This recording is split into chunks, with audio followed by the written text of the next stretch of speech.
Voy. Jigar.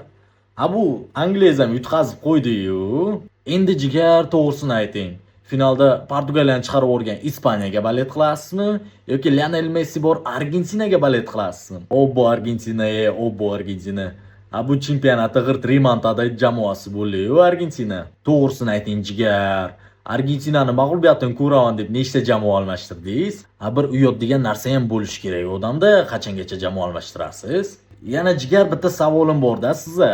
3-o'rin uchun Fransiyaga balet qilasizmi yoki Angliyaga balet qilasizmi? Ikkala klubga ham yoshligingizdan balet qilib kelasiz-ku axir. Yoki finalda Ispaniyaga balet qilib, Ispaniya Argentinani yutgandan keyin nishonlab o'rasizlarmi jahon chempionatini yutdik deb. Mayli Jigar, endi bitta futbolni deb o'rtamizda tushunmovchiliklar bo'lmasin-a Jigar. Nima qilaylik endi Ronaldo chiqib ketgan bo'lsa, bizlar aybimiz emas-ku Jigar.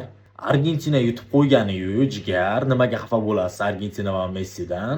Bu videoni o'sha jigarlarimizga taylaymiz, xafa bo'lib qolmasin bizlar.